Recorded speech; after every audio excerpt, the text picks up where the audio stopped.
everyone, and welcome back to the Recession Resistant Real Estate Radio. I'm your host, Brandon Cobb, co-founder of HBG Capital. And in today's episode, I want to go over giving. I'm sure you or anybody you know have probably been approached by somebody for some kind of charitable donation. It always picks up during Christmas time. As we head into the holidays, we're going to be hit up a lot. And I recently had the pleasure of attending a conference where a gentleman did a presentation on how to optimize your giving. Now, this was something that was completely new to me. I'd never heard anything like this. The information was completely new, and it gave me a whole new perspective on giving. If you're like me, I figured out one of the reasons why I don't donate more money is the things in my life that I get hit up for, I just don't find that much joy in giving. Quite frankly, it's got to be something that's near and dear to my heart, which is one of the walkaway principles. But in his story that I'm going to share with you here in a minute, and the different principles that he abides by when he gives, it opened up a whole new world for me. And now I can actually give and get joy and see the investment prosper. It's really, really cool. So stay tuned for this. If you haven't already, please like us, share our content, and leave us a review. We'll thank you. All right, so jumping into today's episode, I was at a conference with ground up developers. There were a lot of guys in the room. Some of them were building thousands of apartments. Some of them were building tens of thousands of homes.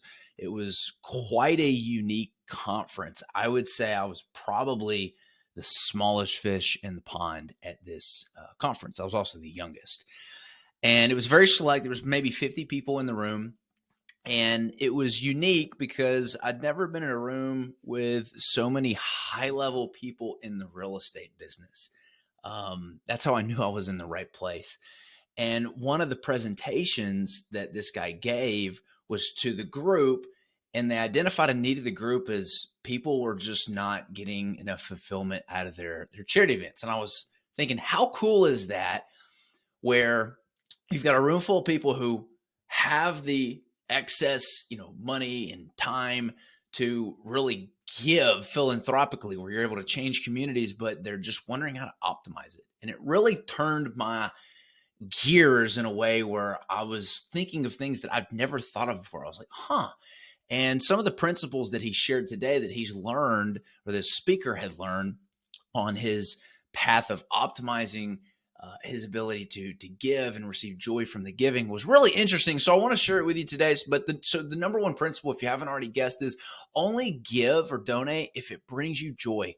I personally don't get a lot of joy from all the stuff that I get hit up about. I got one event every single year. I do this Bikes or Bust, where I go to Walmart and I literally buy anywhere between 6 and 10 bikes. I fill up the grocery cart, and then I go donate them to this Bikes or Bust charity event. And all of the bikes are exclusively given to kids who've never had a bike before on Christmas. So it's like their first bike. So this was something that was near and dear to my heart as a kid, because I remember I had this black bicycle with red flames on it, and I used to pretend to play BMX and do wheelies and fishtails, and love that bike, man. So this was something that it brings me a great joy, because it's fun going to the store. It's fun driving them there. It's fun meeting all the people at this event where they're dropping off the bikes. And there's literally hundreds, if not thousands, of bikes in this parking lot where they do it. And that was the first time I ever learned that this is what brings me joy. And when we were working on a big, hairy, audacious goal with our company, I had to really sit down and figure out what brings us the greatest joy. What do we want to invest in that's going to bring a lot of joy? So that's principle number one. Make sure that it brings you joy. Principle number two is do it with your friends, because it's more fun and it amplifies the joy. This was a great lesson learned. I've just happened to figure out that with my bike activities, it was fun when I was going and giving by myself and buying the bikes and doing it. But every year I now either bring my sister or my brother or a friend or anybody that will come along with me, because it just makes it that much more fun. So principle number two is make sure you give with your friends and family, other people. It amplifies the joy. Principle number three is you have to make sure that it is a perpetual donation. And I had trouble wrapping my mind around this until he told a story. And the story he said was he was approached by someone who wanted to build affordable houses. This is like, low level houses to people who can't afford it, have fallen down on hard times, and they need somewhere to live. And he said, hey, I need $5 million. We're going to build 50 homes and we're going to give them away to the poor, the people who need it.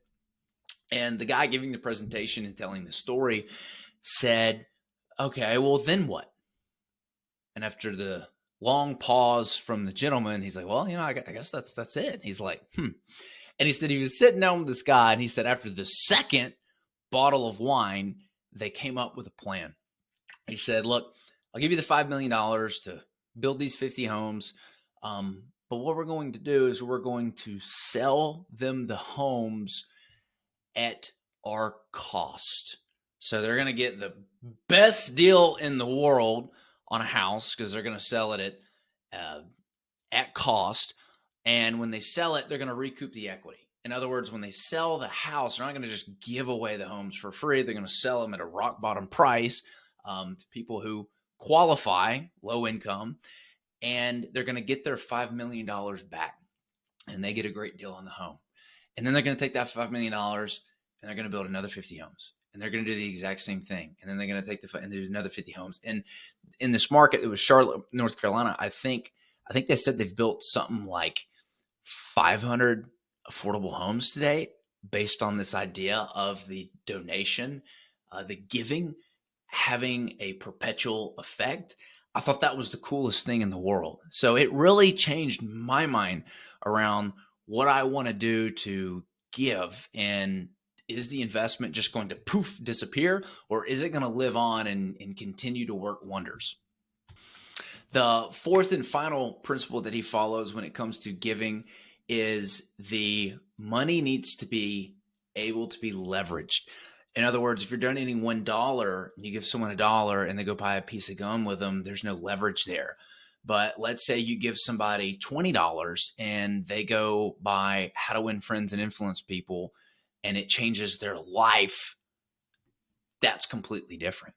So when he's looking for investments, or not investments, but I guess opportunities to invest in charities or donate money, he wants to make sure that his money is being leveraged. In other words, $1 in needs to have at least a $10 impact. And I thought this really interesting. It changed how I've started leveraging. I recently donated a little bit of money to this organization that's like helping get children out of bad places.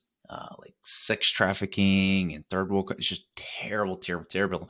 And I feel like that money is having a much bigger impact than what the money is worth. If I can spend money and get just one child out of child sex trafficking, like boom, like life changed, right? Like you can't even put a dollar amount on something like that. So those are the four principles. Number one, make sure it brings you joy. Number two, do it with others. It amplifies the joys. Three, make sure it is perpetual. It doesn't just disappear as soon as it's gone.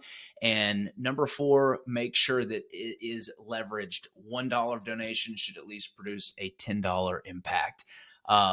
Hey, appreciate y'all's time today. Thanks for tuning in. We'll see you on the next one.